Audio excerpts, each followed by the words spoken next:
Se você está caminhando, lavando a louça, dirigindo, deitado com os olhos fechados ou simplesmente tentando escapar do barulho do mundo, este é o momento certo para deixar Sócrates te acompanhar. Porque hoje nós vamos descer juntos as camadas mais profundas da consciência, atravessar os becos escuros da existência humana e sair do outro lado com a alma um pouco mais desperta. Ou, quem sabe, com mais dúvidas do que antes. E tudo bem, porque foi assim que Sócrates viveu, incomodando certezas, inclusive as dele mesmo. Sócrates não era um filósofo como imaginamos hoje.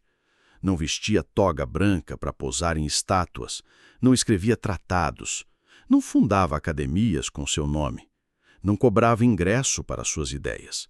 E também não se preocupava em criar um sistema filosófico coeso e fechado, como Platão faria depois. Sócrates era um andarilho da consciência, um perturbador da ordem, um indigente aos olhos de muitos, e, ao mesmo tempo, o homem mais livre da cidade.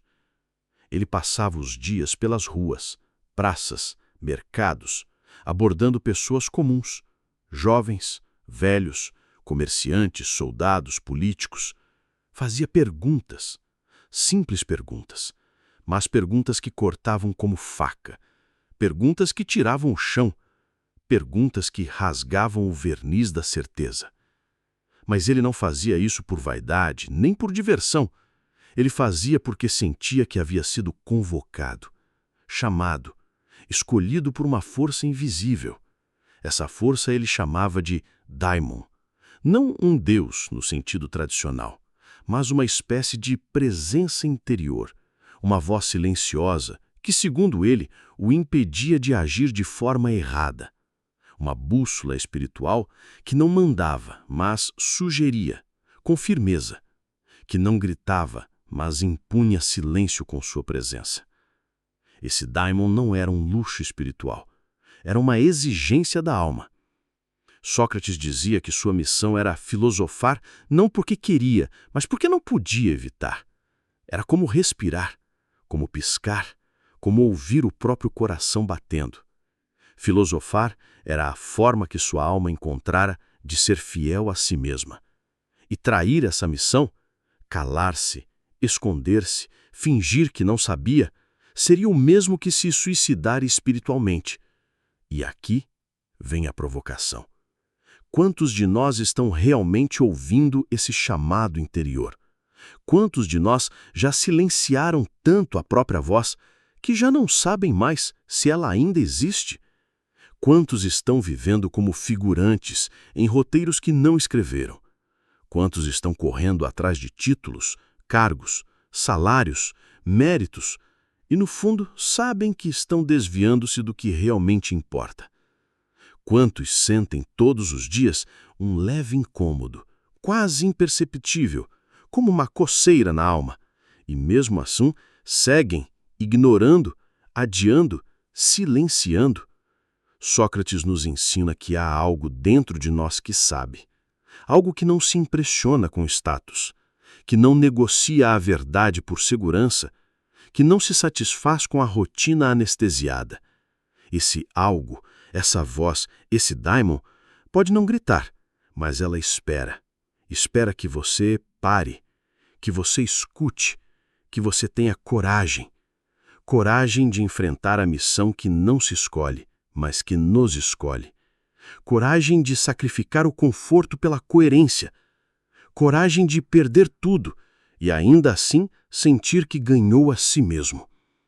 Porque viver, para Sócrates, não era acumular experiências, era estar em constante fidelidade a essa voz silenciosa. E talvez a verdadeira tragédia da vida moderna seja essa.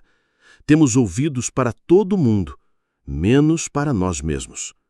Sócrates costumava se comparar a um moscardo. Sim, um inseto incômodo, insistente, daqueles que não te deixam em paz mesmo depois de você espantar 1, 2, 10 vezes. Mas esse moscardo não voava ao redor de qualquer animal. Ele voava em torno de um grande cavalo preguiçoso e pesado, a cidade de Atenas. Esse cavalo representava o povo, os políticos da época, Um animal que poderia ser veloz, poderoso, inteligente, mas que havia se acomodado, que havia se esquecido de quem era, que preferia dormir em vez de correr. E o papel de Sócrates era claro: picá-lo, despertá-lo, fazer com que ele se movesse, nem que fosse de dor. Sócrates via os cidadãos como anestesiados pela rotina, entorpecidos pelas aparências, seduzidos pelas convenções. Gente que se orgulhava de títulos, mas não sabia o que era justiça. Gente que falava em liberdade, mas era escrava da própria vaidade. Gente que se dizia sábia, mas não conseguia responder a perguntas simples como: o que é o bem?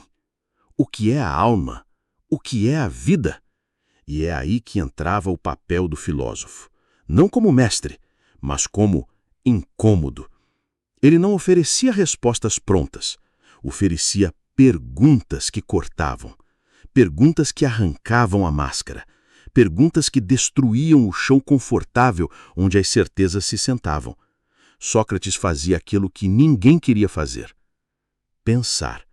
Pensar de verdade. Pensar até o ponto em que a dúvida te obriga a reformular quem você é.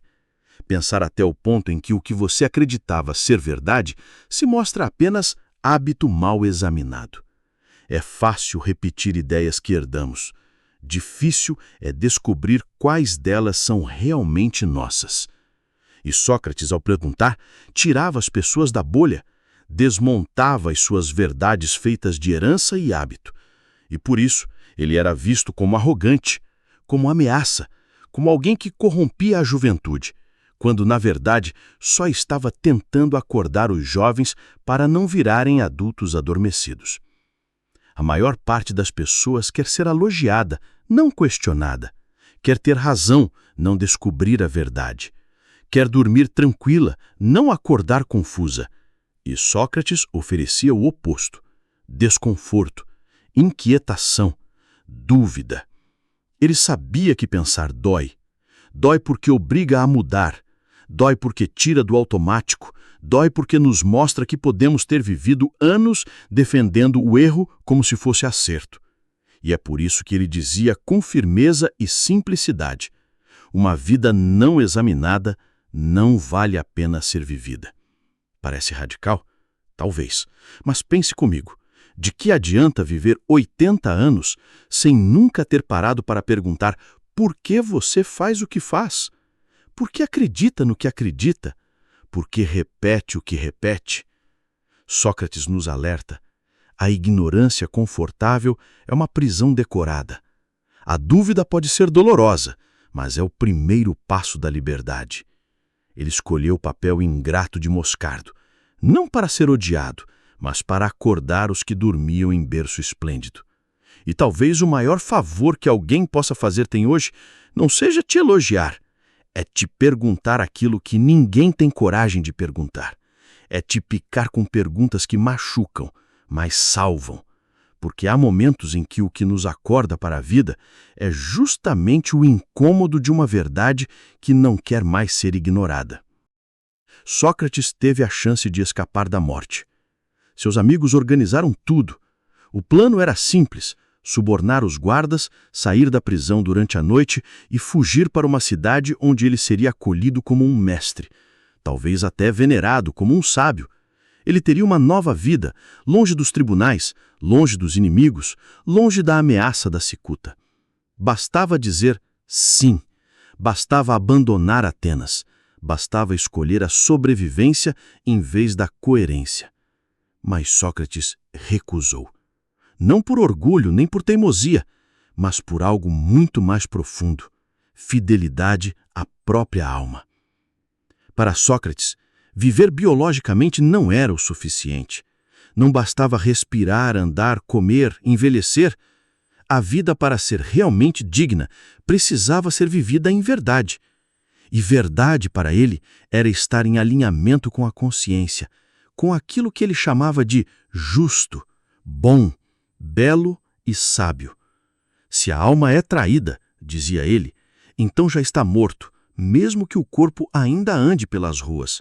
Viver contra a própria consciência era para ele uma forma de morte lenta, silenciosa, corrosiva. Era viver como um impostor dentro da própria pele. Ele sabia que, ao fugir, talvez pudesse viver mais 10, 20 anos, mas também sabia que cada um desses anos seria um membrete de sua covardia, uma tortura moral, uma existência em desacordo com aquilo que ele passou a vida inteira ensinando. E que valor teria sua filosofia se ele mesmo não fosse capaz de vivê-la até o fim? Sócrates não queria ser lembrado como herói, nem como mártir. Ele não morreu por vaidade, nem por teatralidade. Morreu porque sabia que o preço da coerência é alto, mas o da traição a si mesmo é insuportável. Ele preferiu beber a cicuta a beber o veneno da covardia. Preferiu ser condenado pelos homens a ser condenado por sua própria consciência. E aqui está uma lição que atravessa os séculos. A coerência custa caro. Ela exige escolhas duras. Ela cobra sacrifícios. Às vezes, cobra a própria vida. Mas também oferece algo que nenhuma mentira pode oferecer: paz interior. A paz de quem, mesmo diante do caos, sabe que não se vendeu, que não se calou quando devia falar, que não se escondeu quando devia agir, que não negociou seus princípios por um pouco mais de tempo, conforto ou aceitação. Quantas vezes nós escolhemos sobreviver e perdemos a alma no processo? Quantas vezes dissemos sim para o mundo e não para nós mesmos? Quantas vezes fugimos do que acreditamos apenas para manter uma aparência de estabilidade? Sócrates nos ensina que há momentos em que morrer fiel a si mesmo é mais digno do que viver como um traidor do próprio espírito. E talvez o verdadeiro sacrifício não seja morrer por uma ideia, mas viver cada dia sem trair essa ideia, mesmo que ninguém veja, mesmo que ninguém reconheça. Porque no fim, o único tribunal que importa é aquele onde a alma se julga a si mesma. Você pode estar se perguntando, mas espera aí, se Sócrates foi condenado injustamente, por que ele aceitou essa condenação? Por que não reagiu, não lutou, não se defendeu com mais força? Sim, as leis que o julgaram eram injustas. A acusação de corromper a juventude e não crer nos deuses da cidade era frágil, quase ridícula. Ele não ensinava doutrinas subversivas, não pregava revolta, nem incentivava a desobediência. O que ele fazia era perguntar. E perguntar, às vezes, dói mais que uma denúncia. Mas Sócrates enxergava algo maior do que a injustiça pontual da sua sentença. Ele via o princípio da ordem, o tecido social que sustenta uma cidade, uma civilização. E por mais que as leis pudessem errar, e erraram, desobedecê-las abriria um precedente perigoso. Se ele, o próprio filósofo, desrespeitasse a estrutura que critica, que exemplo daria? Que coerência manteria? Para Sócrates, o justo não podia ser imposto pela força, porque a justiça que nasce da violência é apenas uma nova injustiça disfarçada. A justiça verdadeira é aquela que brota da consciência, não da vingança. Ele sabia que poderia fugir e gritar para o mundo: fui vítima de um sistema corrupto. E ele teria razão, mas preferiu ensinar com o corpo aquilo que pregava com as palavras. Ao aceitar a sentença, ele queria mostrar algo profundo, que é possível ser íntegro mesmo em um mundo corrompido. Que é possível viver e até morrer com dignidade, mesmo quando o sistema falha. Porque a justiça para Sócrates não era uma reação emocional ao erro. Era um compromisso ético com a verdade. Era fidelidade à alma, mesmo quando tudo ao redor conspira para esmagá-la. E esse é um dos ensinamentos mais duros que ele nos deixa. A justiça não é aquilo que me favorece, não é aquilo que me livra da dor, nem aquilo que atende aos meus interesses. Justiça é o que está certo, mesmo quando me custa. E a alma só permanece íntegra quando recusa jogar o mesmo jogo de seus agressores.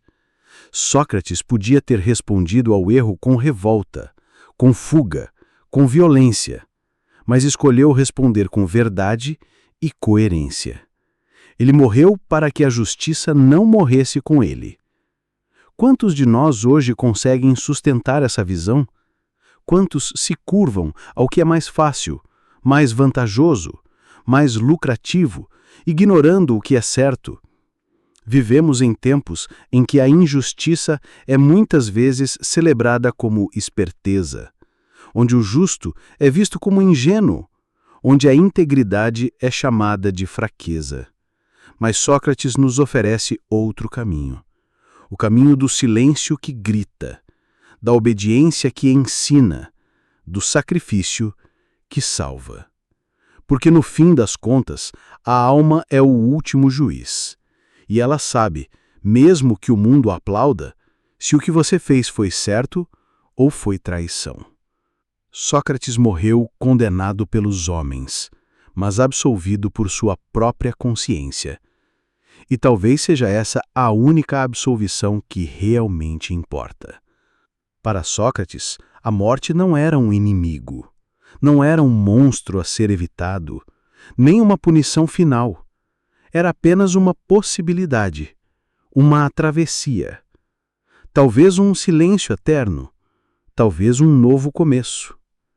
Ele dizia com serenidade: ninguém sabe se a morte é um mal. Talvez seja um bem. Talvez seja descanso, uma pausa para a alma cansada. Talvez seja libertação, o momento em que o corpo cessa e o espírito finalmente se expande. Ele falava da morte como quem olha para uma porta fechada sem medo de abri-la, como quem sabe que a vida não é um fim em si, mas um caminho, e todo caminho termina em algum lugar. Mas mesmo que a morte fosse o fim absoluto, o aniquilamento da consciência, a dissolução de tudo que somos, ainda assim ele não a temia. Porque para ele havia algo muito pior do que a morte. Viver em covardia, viver fugindo da própria missão, viver renegando o que se acredita por medo do que os outros vão pensar ou por medo de perder a segurança. Viver como um traidor de si mesmo. Essa era a verdadeira morte, segundo Sócrates. Aquela que acontece em vida. Aquela que consome por dentro enquanto o corpo ainda caminha. Muitos respiram, mas já estão mortos. Muitos produzem, consomem, sorriem para selfies, mas vivem apagando a própria consciência. E o preço disso é invisível, mas brutal. A erosão silenciosa da alma. Sócrates escolheu morrer de corpo inteiro, porque já havia vivido de alma inteira. Morrer para ele era a última etapa da missão, a coroação de uma vida coerente, um gesto final de fidelidade à verdade. Ele não morreu para sofrer, não era um amante da dor, sua ética não era de martírio gratuito. Ele morreu porque a vida o colocou diante de uma escolha: morrer fiel ou viver corrompido. E ele sabia que há momentos na vida em que fugir é pior do que cair, em que calar é pior do que ser silenciado, em que preservar o corpo é trair a alma. Essa é a ética do sacrifício que Sócrates encarna. Não a de sofrer por sofrer, mas a de morrer quando viver se torna mentira. Quando manter-se vivo exige trair aquilo que dá sentido à existência. E aqui surge um espelho diante de nós. Será que temos vivido como quem está pronto para morrer com dignidade? Ou será que estamos apenas sobrevivendo, acumulando anos, sem nenhum compromisso com a alma? Sócrates nos lembra que a missão da vida é tão séria, tão profunda, tão exigente, que às vezes ela exige o próprio fim. Mas não um fim qualquer, um fim que testemunha tudo aquilo que foi vivido com coragem. Morrer pode ser a última palavra da verdade. E ele preferiu que a sua morte dissesse: eu fui até o fim, sendo quem sou. Talvez você esteja ouvindo este áudio enquanto faz algo aparentemente banal. Lava a louça, caminha na calçada, arruma a cama.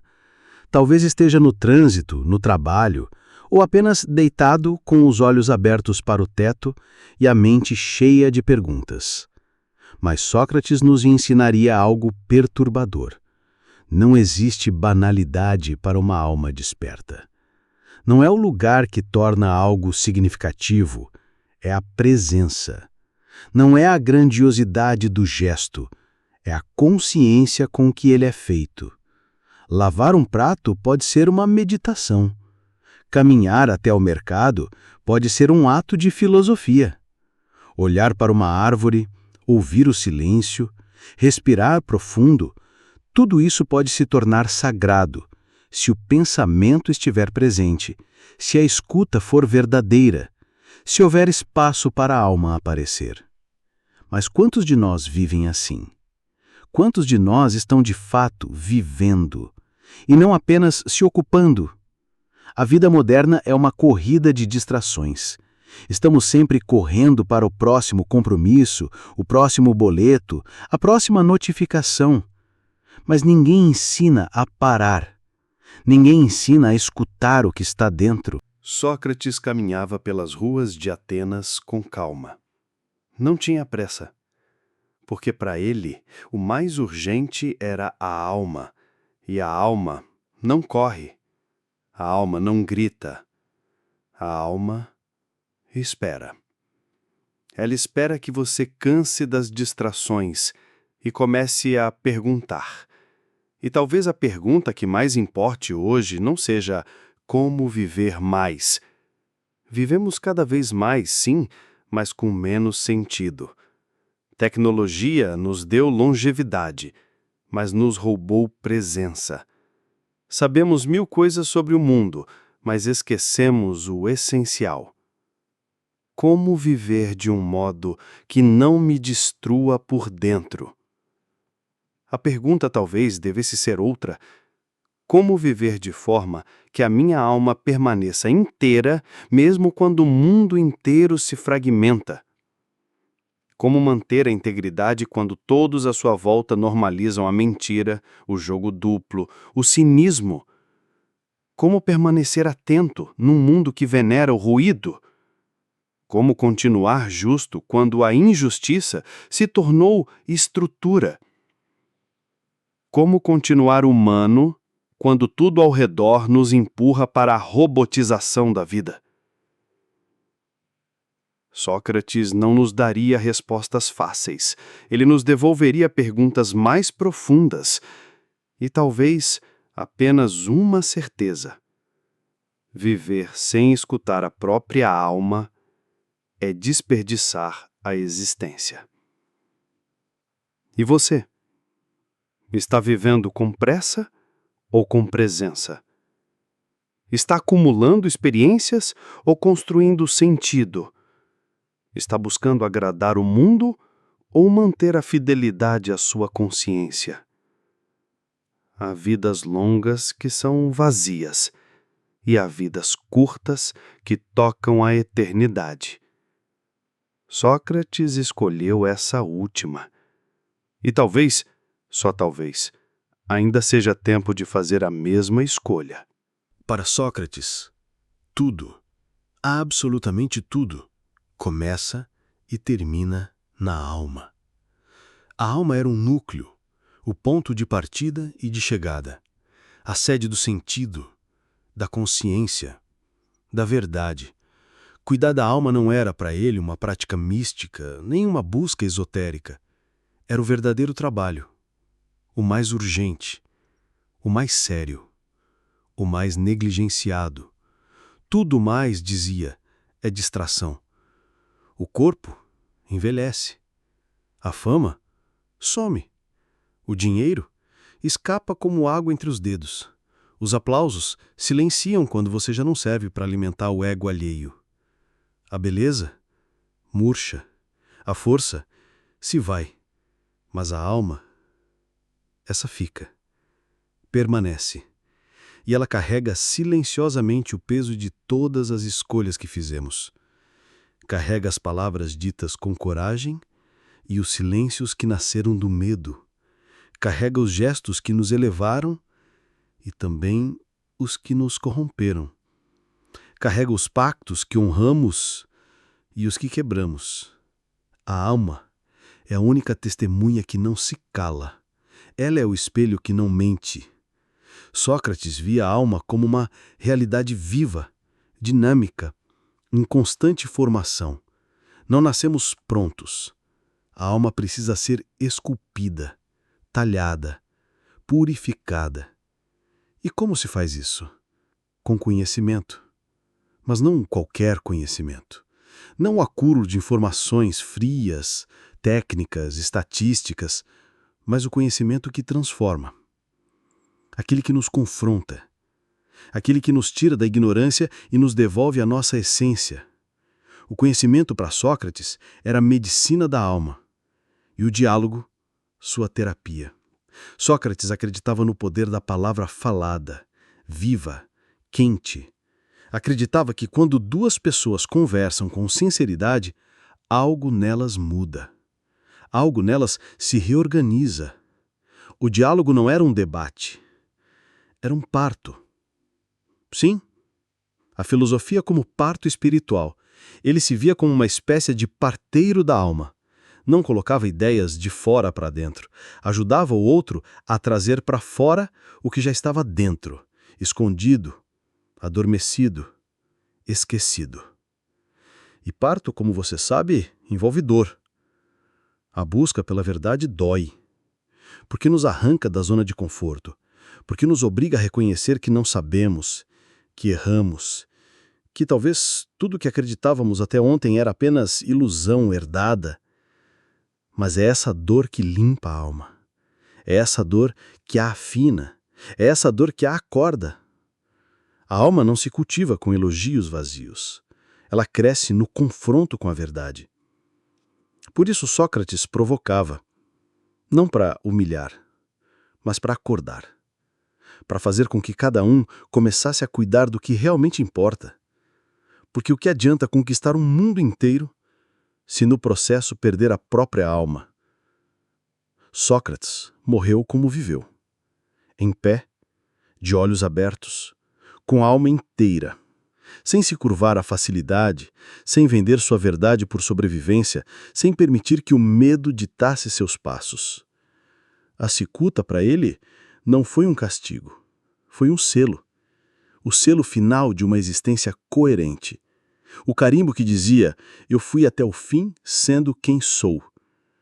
Muitos vivem anos a mais, mas poucos morrem com essa dignidade. Poucos têm a coragem de sustentar seus princípios quando o mundo inteiro exige silêncio, submissão, conveniência. E talvez, no fundo, a missão mais profunda de cada um de nós seja essa. Encontrar o ponto onde viver e morrer se tocam. O ponto onde o sim à vida é também o sim à verdade. Onde viver não é apenas respirar, produzir, aparecer, mas é escolher o sentido, mesmo que isso exija renúncia. Enquanto você caminha, trabalha, respira, sente, pergunte a si mesmo: estou vivendo como quem sabe que pode morrer a qualquer momento? Ou estou apenas adiando, fingindo, sobrevivendo? Estou construindo uma vida digna de ser encerrada a qualquer hora? Ou apenas passando os dias como quem empurra o tempo? Sócrates não oferece conforto. Ele oferece verdade. Ele não promete felicidade, mas integridade. E integridade, hoje, é talvez a forma mais rara de liberdade. Porque quando cada gesto carrega sentido, quando cada palavra é sincera, quando cada escolha nasce do fundo da consciência, então mesmo que o corpo caia, a alma segue de pé.